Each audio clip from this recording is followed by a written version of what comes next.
All right, hello everyone, and welcome back to Making the Argument. Today, we've got a very interesting conversation for you because we're going to be talking about the Second Amendment, and specifically, we're going to be talking about an organization that has done a lot of good work in this space. And when I say good work, I don't just mean advocacy, right? I don't just mean making an argument for the Second Amendment. I mean a group that has really found very, very practical ways to defend what is ultimately your right to be able to defend yourself, your family, and a free state. And that's what we're going to be discussing today with Senior Vice President of Gun Owners of America, Erich Pratt. Erich, how you doing? Doing great, Nick. It's so good to be with you. Thanks for having me today. No, absolutely. My pleasure. Hey, look, right off the bat, nobody's going to do a better job of explaining what GOA does than you. So do a quick introduction for our audience. Well, we are the no-compromise gun lobby in Washington, D.C. We are defending our Second Amendment rights, and we're doing it in the courts, in the Congress, all across the states. It's as you and your listeners or viewers know, it is a nonstop battle. But I tell you what, our members and supporters are keeping us on the front lines, and by God's grace, we've been getting a lot of victories in all those arenas, and so it's been an exciting venture to be sure. But anyway, our main goal is to put heat on the legislators, and thankfully, you've never had to feel that from us, Nick, because you're so solid on the Second Amendment. But as you know, a lot of your colleagues are not, and so we marshal the grassroots to put heat on them, and we've just seen time and time again what a difference that makes in terms of protecting our rights. No, that's absolutely true. And again, I've seen that firsthand in the state legislature here in Virginia. One of the things I wanted to get into today is you guys have, I think it's the first of a kind for your organization, and that's the goals. That's the Gun Owners Advocacy and Leadership Summit that's coming up. And the reason why I want to kind of introduce Gun Owners of America to the audience kind of through the lens of the upcoming conference is not just because I'm going to be there, right? But you guys have got a lot of other John Lovell's going to be there. I think Herrera is going to be there. Yep. Who are some of the other people that are showing up to this? So John Patton, Lieutenant Governor, that's of the Gun Collective, Lieutenant Governor Mark Robinson, Dana Lash, who people probably know from the Dana Show. Yeah. Lots of great speakers. There'll be some politicians there, but they're the good ones. They're the ones that are defending our rights, like yourself. A lot of we're going to have over 150 vendors. I mean, we are just really excited about this. It's our first ever national convention. We're bringing together the gun industry with great entertainment. Some of the speakers that we mentioned, we're going to have over 120,000 square feet of guns and gear. So it's kind of like a big gun show too, in terms of being able to get gear. Obviously, people won't be able to walk out with guns or ammo, although they can certainly order it. It's free for all GOA members. And if people go to goals.gunowners.org, you can reserve your place there. It's going to be Christmas in August. That's right. Come on. It was August 17th, 18th? August 17th and 18th. That's right. 17th and 18th. Yeah. The who's who of the gun rights movement is going to be there. Well, and this is one of the reasons why I've always liked GOA. And of course, my business partner and our producer, Nicholas Hamilton, he's done a lot of work for GOA over the past as well. Mm-hmm. And here's what it really comes down to. We did a whole episode a while back on what everyone kind of misses or gets wrong about the Second Amendment. And you see this all the time with politicians, even politicians that are supposedly, pro 2A. They always talk about it through the lens of like sporting or, hunting. And the thing that we try to remind people is like, look, the founders hadn't just got back from a really rigorous hunting trip when they wrote the Second Amendment. There was very unique purposes and reasons for why it was placed in there, why they placed such an emphasis on it. If you look at most of your state constitutions, you're also going to find something similar to the Second Amendment. In Virginia, it's Article 1, Section 13 of the Virginia Constitution. And it is rooted around a couple of concepts. One is the individual right to own firearms. Right? It's not this idea that it just belonged to the militia or the government, the individual right to own firearms. And then there was the individual right was necessary because our founders understood that you have, as a free person, you have a right to protect yourself, your property. But then there was also, and this is the part that is missed, and this is the part that destroys this myth that the founders only meant muskets or they only meant, shotguns. It was put in because they considered it integral, essential to the security of a free state. They were actually very, very, suspicious of a large federal government that would be the only ones that had the power to impose its will. And so they wanted an armed and informed citizenry because they believed it was absolutely essential to ensuring that the United States would remain free, whether that threat came from foreign or domestic sources. And a lot of times that gets, that kind of gets cluttered and caricatured in the modern media. So what are some of the ways that you guys have kind of fought back against that caricature of, it's only for muskets, or, you really think you're going to, stand up against the U.S. military, as if we're all sitting around waiting for that day. And we don't want that day to come. But again, our founders put it in there for a reason. Tell us a little bit about what GOA thinks of that purpose and how you go about combating it, not just legislatively, but also in the culture.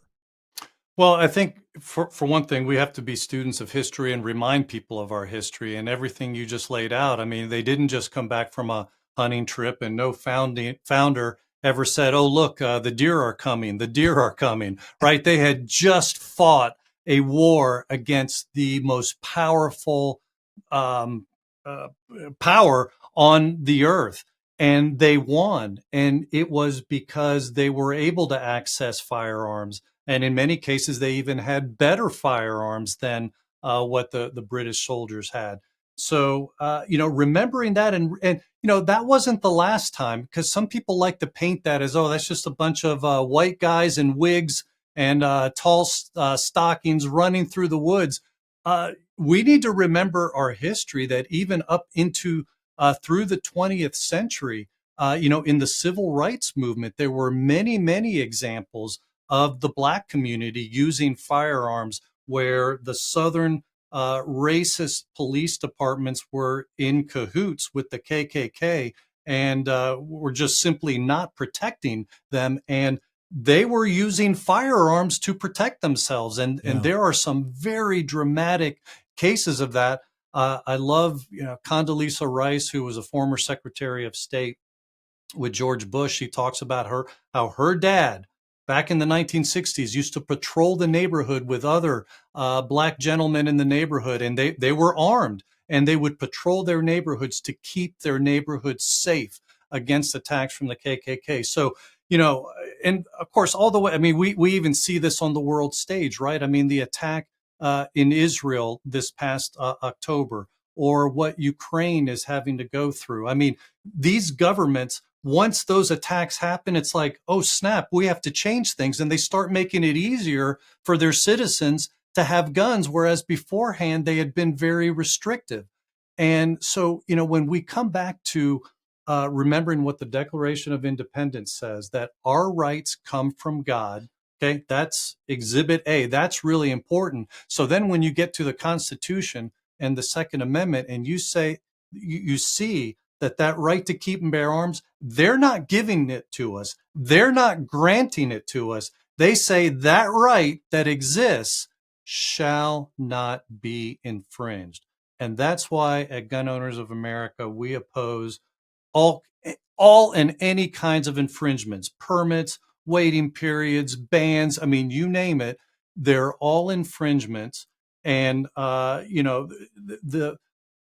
the consequences are dire. You see that with Israel, where they had limited people to either not having firearms or maybe having one handgun and 50 rounds of ammunition. That was it. On October 7th, that was it. That's something I could speak to, because we visited one of the kibbutz, which was about, I think it was less than 3 kilometers from the border with Gaza. And one of the questions that we asked is like, well, okay, again, Israel has compulsory service. So just about it's 2 years for women, 3 years for men. There's certain people within the Orthodox community that have been exempt, but that's now even changing. And so it's been this idea where people in Israel are very, very familiar with being around firearms. By the same token, they don't have, a Second Amendment like we do that allows for easy individual ownership like that.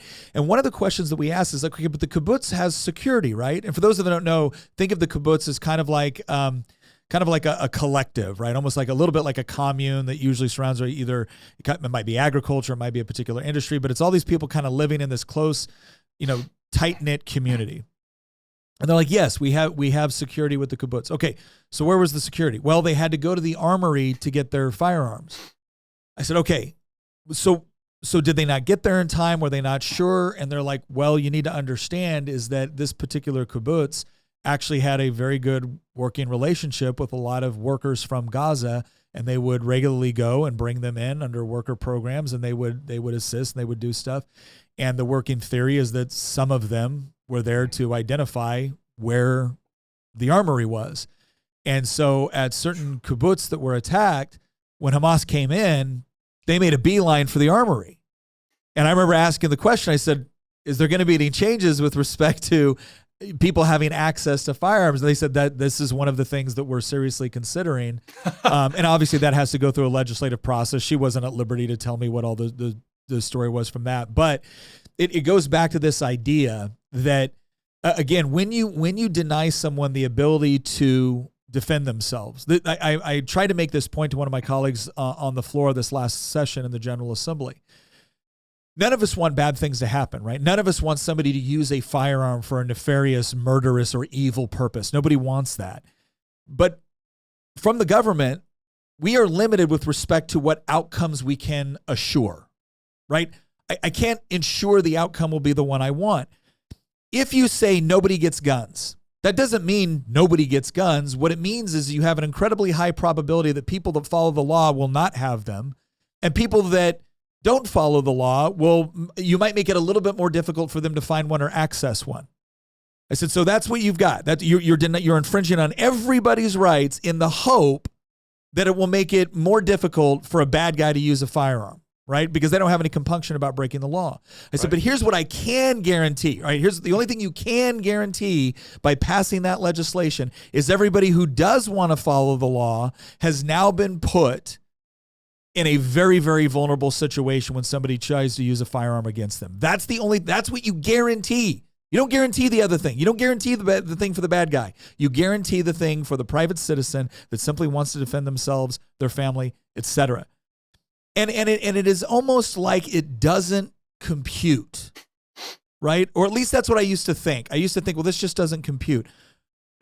For some of them now, I don't think that's what it is. I think they like the idea of a society that is completely dependent on the state for their own security. Is this something that you see all over the country? Because I see it in Virginia. Yeah. And you're right. Years ago, I've been with GOA fighting for over 30 years. And initially, I think folks on the other side, many of them just had a mistaken idea, thinking that, well, if they restricted the guns or took away the guns, that would make society safer.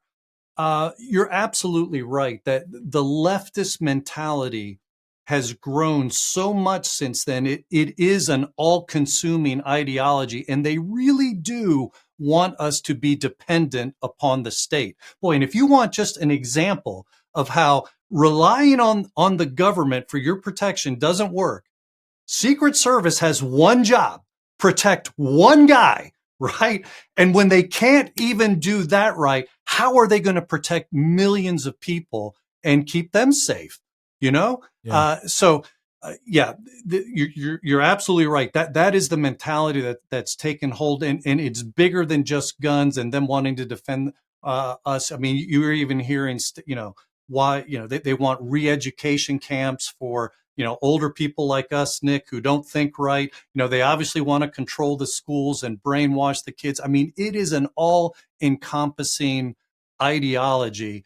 I think very few times now is it just the mistaken idea that, if we just control some of these objects, then we'll be safer, because there's so much evidence to the contrary. I mean, we've tried so many things. Let's face it. I mean, all across this country, different states. I mean, look at Chicago, look at Baltimore. I mean, these are some of the most restrictive cities in our country, and yet they're the most dangerous. It's obviously not working. And then they'll say, well, that's just because bad guys are getting guns from the places next door where it's much easier to get the guns. And I always fire back at them and say, well, then why aren't the guns a problem there? If they're getting the guns in Indiana, why isn't Indiana a hellhole and a shooting gallery? Why is it only in Chicago that the guns become a problem? Oh, Yeah. well, maybe it's because the people in Chicago are dissuaded from protecting themselves, and the bad guys in Chicago aren't really being dealt with and are being thrown out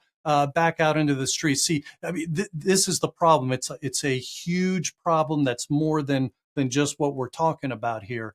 But yeah, that ideology, it's a deep, all-encompassing ideology where they just want us to be dependent on the state.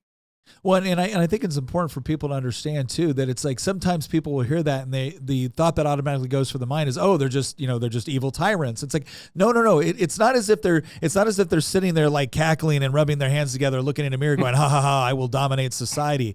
They honestly believe that people just need to be micromanaged by wise people within the government, by experts, right? By the people with noble intentions, by the people who are qualified, by the people who have the proper certifications. And of course, they're going to control through higher education and other institutions who has access to that. And those, but once they're in place, well, then of course, this is how can we possibly achieve the sort of utopia that we, of course, all want to have if we don't have this kind of order coming from, a strong centralized government? And again, so it's important to understand. I don't want to make a caricature of it. I want to steel man the argument, but essentially what this comes down to is that if you've bought into this philosophy that what really makes society prosperous and safe is a strong central authority that's essentially managing society to achieve equity, well then yeah, you having the means to push back against that is not acceptable. In fact, it's an existential threat to that end state. Exactly. And so it doesn't matter that you can point out all day long that the people with the highest degree of gun ownership are the least likely to actually commit crimes with those guns. It doesn't matter that the areas which actually focus more on supporting law enforcement and putting violent people away don't have the same issue with guns. It doesn't matter. It doesn't matter because ultimately you possessing that capability means that at some point you could decide that you are going to fight back, and that's not acceptable because that makes you a threat to democracy. But let me ask you this. One of the things that I've appreciated about GOA is that for all the work that you do in the legislature, and I appreciate how much work you do in state legislatures, because I honestly think that is one of the we get so focused on the federal, people don't recognize that the vast majority of the gun laws that they're dealing with or the infringements on their essential civil liberties happen at the state level. And so that fight is very important. But you guys also fight within the cultural space. Mm-hmm. So can you talk a little bit about some of the programming that you guys do? I mean, part of the reason why you guys are doing goals is not just to inform them about, the legislative process, but that gun ownership is a responsibility. And it's a fun one, right? It is a fun responsibility, but it's also an important one, and it's one that has to be handled with a certain degree of respect. So talk a little bit about the cultural things that you guys do at GOA and maybe some of the stuff that we can expect to see at the conference coming up. Absolutely. Summit. And we should mention that the conference goals is in Knoxville, Tennessee. And again, it's August 6th, 17th and 18th. And if you just go to goals.gunowners.org, you can register and sign up for that. We'd love to see you there. But we are involved in the culture, and a lot of that you're going to see at the Goals Conference. We also want to be activating people, make them better activists. And so that's going to be a theme that is there. In addition to all the fun and the entertainment and the music, there's going to be a message and encouragement to become better activists or get others to be better activists. But, to your question about, how are we affecting the culture? I mean, everything from social media to going to speaking colleges and high schools to, I mean, my goodness, we even are on TikTok, but trying to reach as many people as we can. Nick, as a Christian, as you are, I mean, we've tried to appeal to believers to understand that this is an important issue for them, and to speak to that issue. And so we've spoken in churches. We've had seminars on what does the Bible have to say about weapons and weapons control, things like that. So, I mean, this is a very holistic approach that we're taking. In addition to fighting in the legislatures and in the courts, I mean, we're also trying to educate people so that, that not only themselves, but then the people that they come into contact with, and especially, as parents and grandparents, that they would pass that on to the next generation and the generation after them, these important truths that we're talking about here, which really are life-changing. Well, and I think I'd like to do a follow-up episode on the whole concept of the faith or the moral argument here, because I think it's an important one that sometimes gets missed. But it really is fundamental. And I would say in part because, obviously the gun is the tool, right? And the tool is neither moral or immoral. It's as good or as bad as the person that's utilizing it. Right. And I had to explain this to somebody once. I had somebody going like, why do you guys have such an obsession with guns?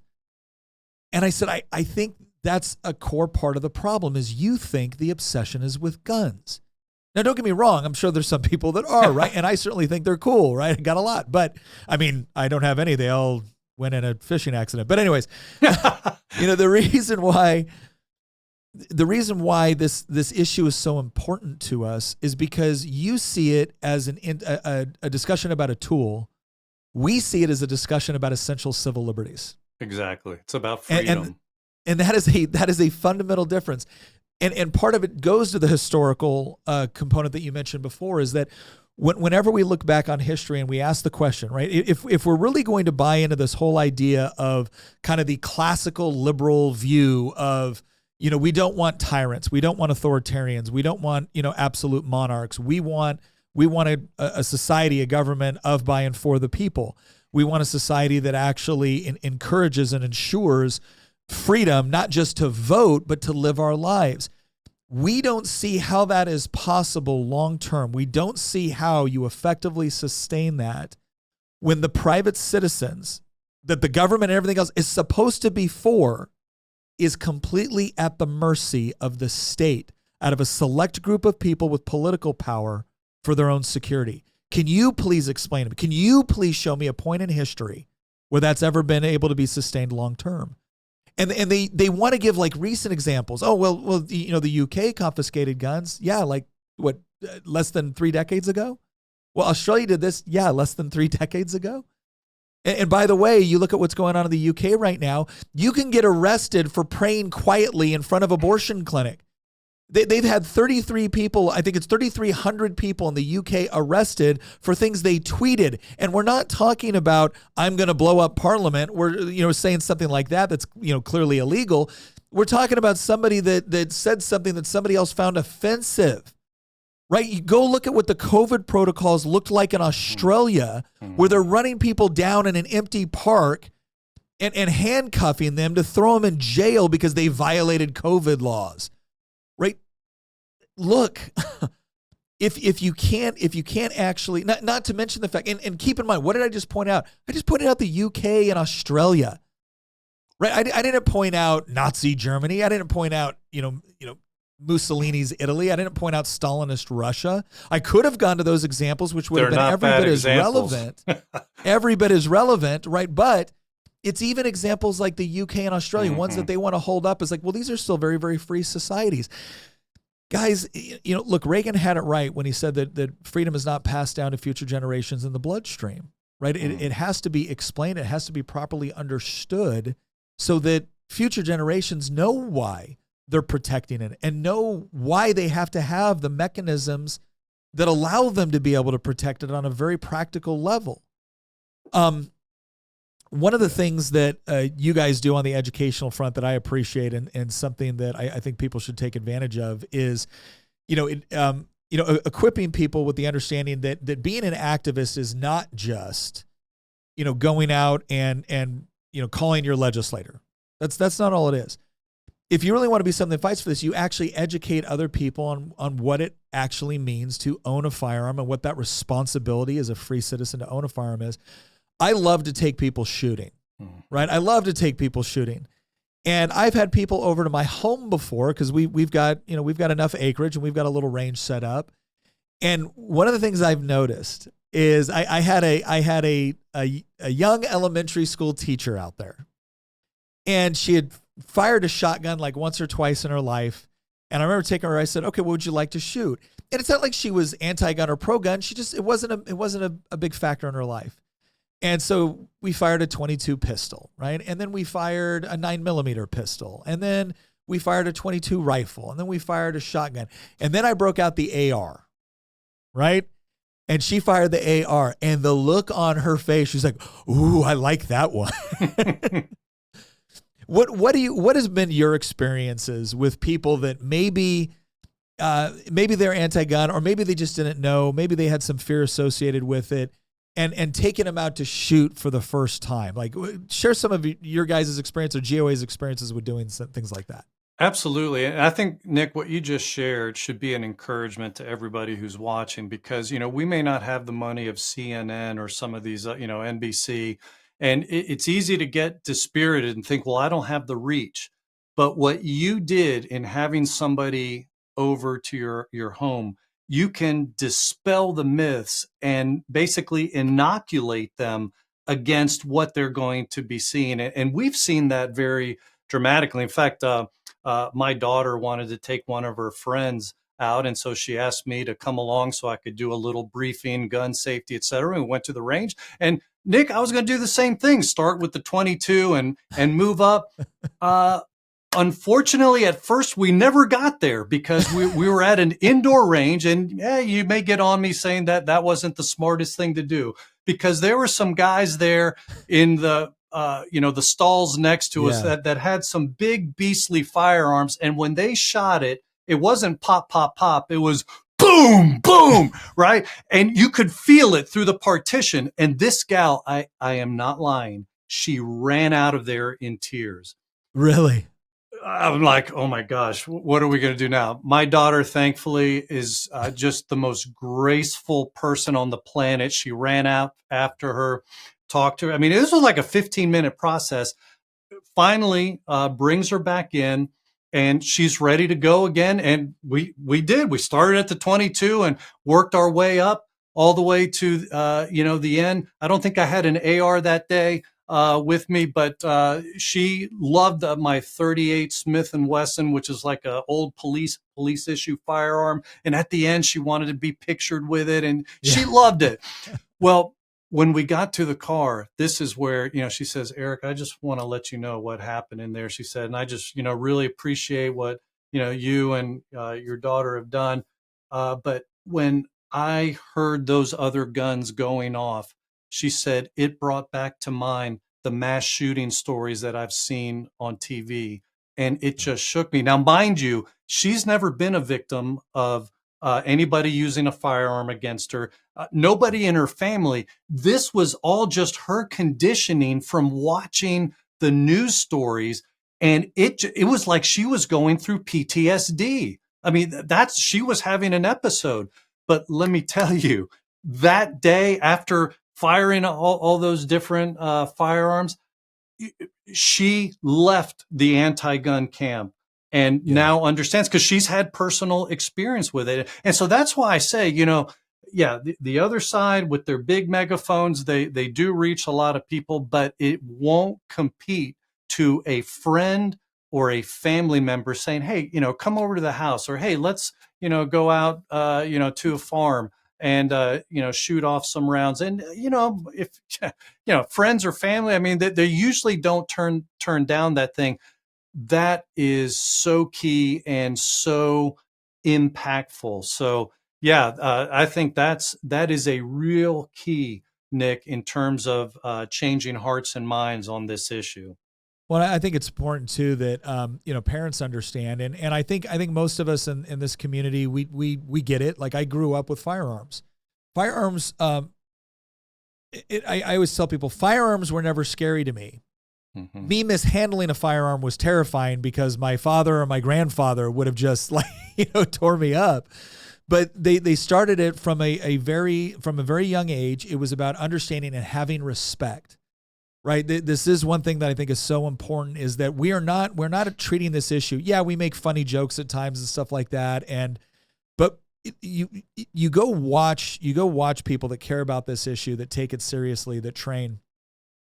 They always handle the weapon with respect. And whenever they're training other people, they do it with respect. And I think that's an important component, because I know that my kids, the first time my kids shot, they were, I think, about 5 years old.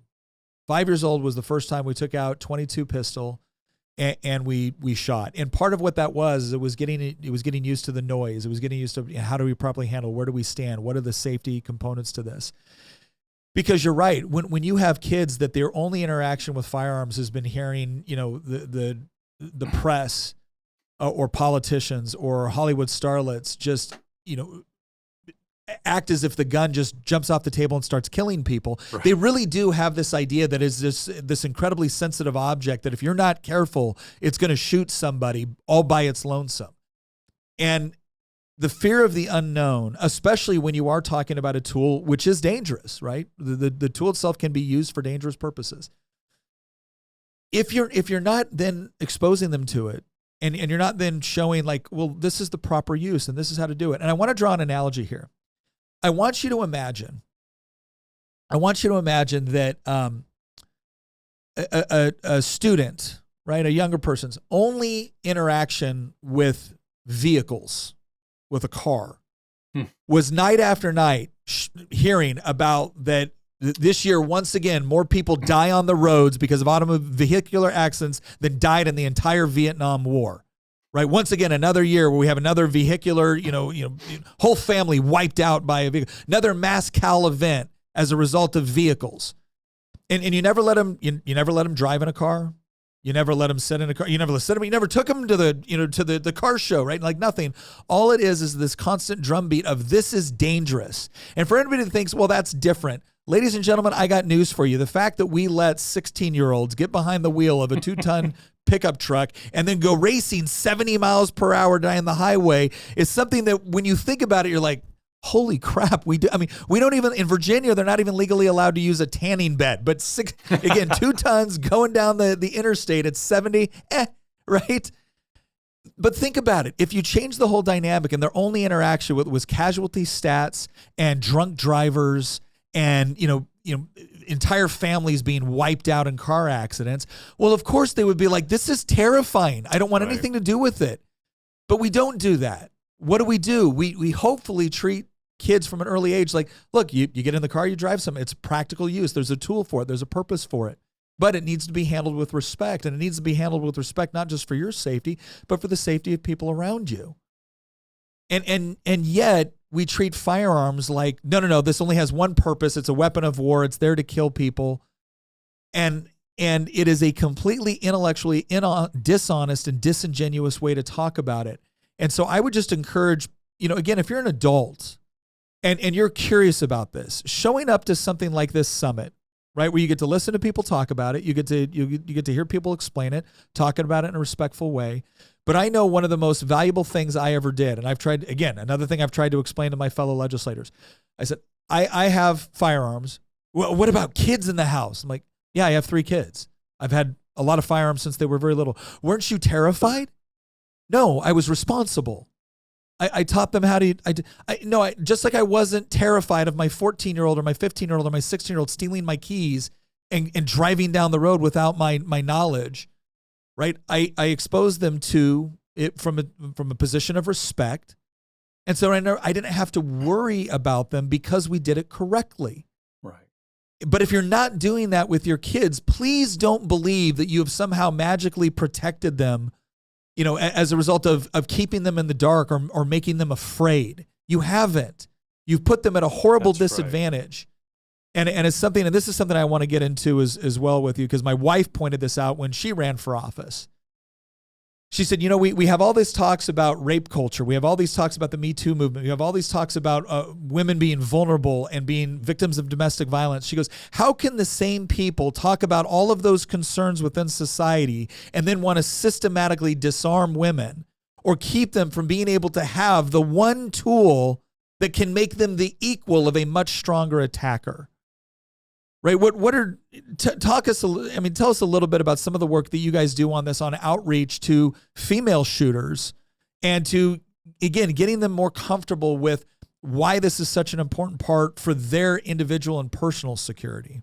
Oh, it's huge. And that is something that you're absolutely right, Nick, we've been involved with. We have a whole division within GOA called Empowered 2A, and it's led by Antonia Cover, and that is one of her main focuses. Is she travels around the country and has free for GOA members training seminars, and training women how to be comfortable with firearms, how to use a firearm, and we consider that crucial. We also, in fact, just this weekend coming up in a few weekends will be one in Detroit with a guy named Rick Ector, and we've assisted him on a yearly basis for over 10 years. But he puts on a free seminar at a range, and he'll get 1,000 to 2,000 women over the weekend coming in and getting trained. I mean, it is a fantastic thing. And so, that's something that is huge. And it's just so ironic when you hear the leftists in the Congress, because to a T, they are just parroting this line that, a gun is actually going to be more harmful, which is actually very demeaning. By the way, it's like, you can't handle this, you need to leave it to the experts.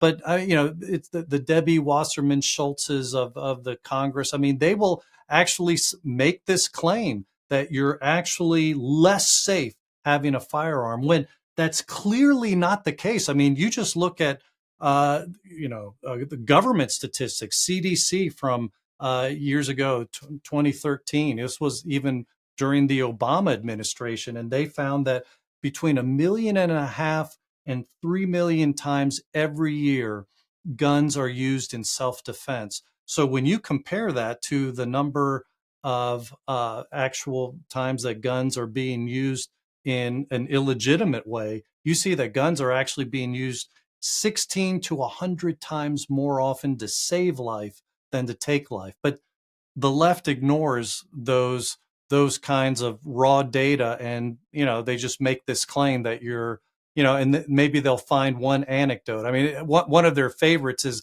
if you're a woman and you have a gun and you try to use it in self-defense, then the bad guy is going to take it from you and use it on you. I mean, how demeaning is that? I mean, if that's really true, then we should issue guns to bad guys so that we can take the guns from them. If it's just so easy to do, I mean, that would solve the problem. And here's my question. If the bad guy's there and he's already planning to do something bad to you, how does you having a firearm make that situation worse? Well, he could use the firearm on me. He was already going to do something bad. He already had the physical strength or some other mechanism in order to do something bad. Like my situation has not necessarily gotten worse as a result of this. And what you're proposing to me is that theoretically, if he could get it, that would be better than you just starting out vulnerable. I'll tell you this much.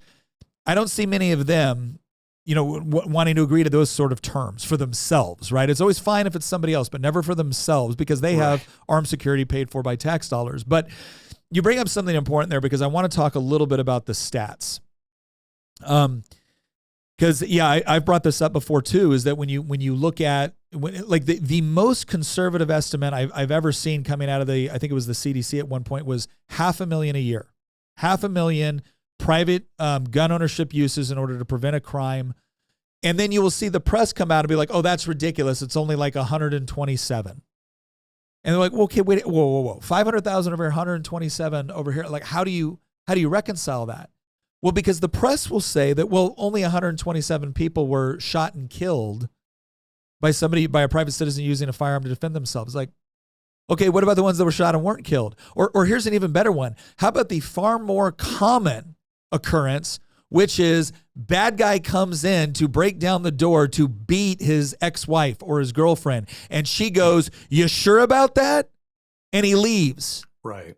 See, if you're not going to count that, if you're going to insist that the only stats that matter is when she actually has to pull the trigger, you're not being intellectually honest, and you're doing it on purpose.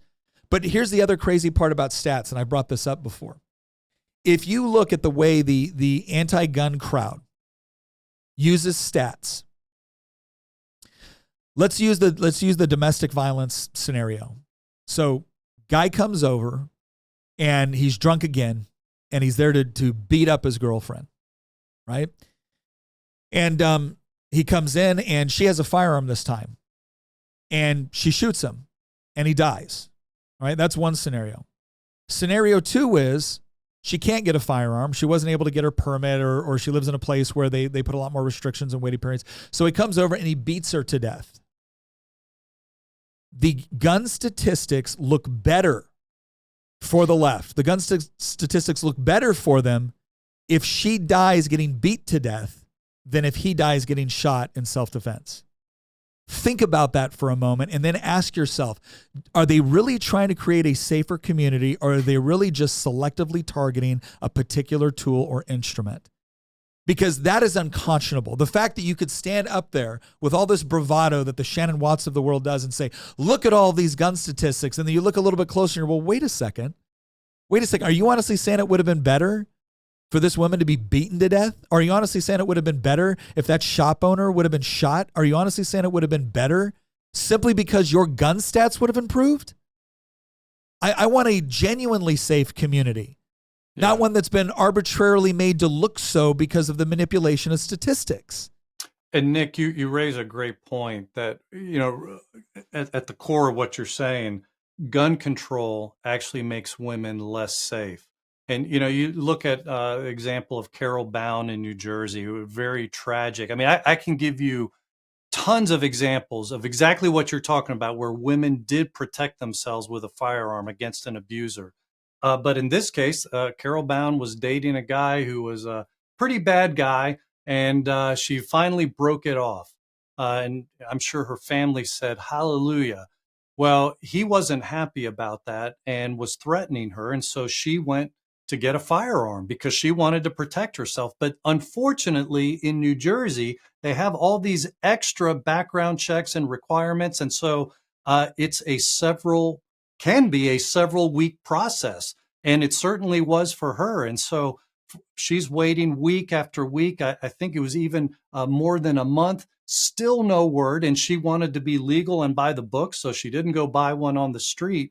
Well, while she's still waiting for permission to be able to purchase a firearm, her ex-boyfriend, who was a felon, shows up in her driveway. And by the way, he didn't need a gun to assault her. He just had a knife. And he cut her up and knifed her to death. And it was just the most tragic thing, because here's a woman who could have protected herself. Again, so many examples of women who have done just that, broken it off with a guy, and the guy still keeps coming around, and they're angry and they're throwing things around, and now they're threatening them and they want to hurt them, but they have a firearm and they're able to protect themselves.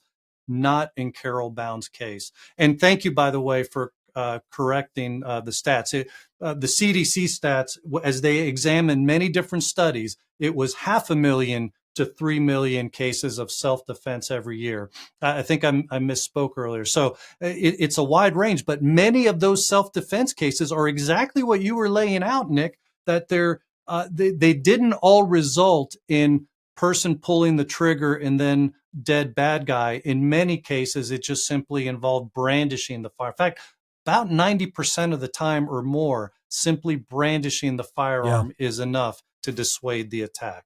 Well, and you think about it as well. This is, again, where the stats manipulation really comes into play. Think about it if they did actually get their way. So let's use the low number, 500,000. 500,000 times a year, a crime was prevented from taking place, or maybe prevented from manifesting itself in the way that it would have because somebody had a firearm. You take the firearm away. are the politicians who pass the laws, are they now responsible for, let's say, theoretically 500 additional victims? They should be. They should be, but will they ever be held to account based off of that criteria? Absolutely not, because the way that they're focused on looking on this is gun bad, take it away. It's never about understanding the comprehensive nature of the discussion that we're really engaging in, which is free people are allowed to defend themselves. If you take away their mechanism for defending themselves, if you as a politician take it away, then yes, you are responsible for what happens. You're not responsible. By the way, this is a very important point. And again, something I've tried to explain to my colleagues. You are not responsible for how somebody uses a freedom inappropriately, right? I don't have to bring the speed limits down to 5 miles per hour because some people crash, right? If somebody speeds, if somebody drives recklessly, I am not to blame because they had the freedom to drive recklessly, right? But if I take their car away from them and now they can't get to work and they lose their house, and there's a whole train of things, there's a whole series of consequences that take place as a result of the government actively going in and saying, you don't get this anymore because we've decided it's not safe for you. Right. And they never see their responsibility on that side of it. But in a free society, that is the first place you should start. The first place you should start is not, how do I correct all of the world's problems by restricting the freedoms of free people? That's not how you start. You start off with, how do I ensure that I'm not infringing on essential rights, on essential civil liberties? How am I ensuring that we're fostering the sort of society where people have the means and the capability to provide for themselves and, yes, defend themselves, because we know the state's not always going to be there? So let me give you an example that makes the point to a T. How we don't restrict the freedoms of the law-abiding. You know, it's often said you can't yell fire in a crowded theater when there is no fire. And that is true. However, that doesn't mean that when people are going to the theater that we gag them in order to prevent them from yelling fire, right? No, if somebody yells fire and there is no fire, the individual gets punished. And it should be. It's ironic because people who hate the Second Amendment always use that example, and they don't realize the glaring error or contradiction that they're presenting, because really that's how we should treat the Second Amendment, is that you should be free, if you are a law-abiding person, free to exercise your rights without infringement. That's what the Second Amendment says. But if you abuse that right, then that's the job of government to punish those who do wrong. I mean, that's classic. How we protect liberty and freedoms is you punish the wrongdoer. You don't put straitjackets on all the law-abiding to make sure that they don't step out of line. No, it's absolutely true. I had this conversation with another show called The Shepherdess, and that was one of the points we brought up, is that do we really want to live in a society where when a relatively small fraction of the population abuses their rights, the rights of everybody else are now forfeit? Because if you do, you don't live in a free society anymore. And think about that. You're also creating this perverse incentive process where if you want a right to go away, then all you have to do is convince somebody else to violate it. And now you have the legal justification to take it from everybody else. And it has reached a level of absurdity. And the part that I do find encouraging is I do think that more people are actually willing to step up now and say, no, you need to understand there are certain lines you're not allowed to cross. And if you do cross it, you will not be met with my gentle compliance. I don't want to fight, right? I don't want to rebel. I don't want to resist. I don't want to have to do any of those things. I just want to be free, right? But if you're going to insist that I can't be, well, then you force me to be able to defend my rights and to do so in a responsible way, right? And to do so in as far as it's within my power to do so in a peaceful way. That's what we want. But it is amazing how so many people on the left who apparently hate the concept of firearms in the hands of private citizens certainly don't mind it in the hands of the very government that they're now going to use to confiscate or impose or to take away. And so it is hypocritical. I pointed out before, the left, the anti-gun group is not anti-gun. They're anti-you having guns. They have no problem with the state having guns. And I just want to point out, if we're gonna go ahead and like just make an empirical argument where we stack up statistics in order to determine who's the greater threat with a firearm, I can promise you this much. The government has a far worse track record over history than private citizens do with respect to the abuse of firearms for nefarious or malevolent purposes.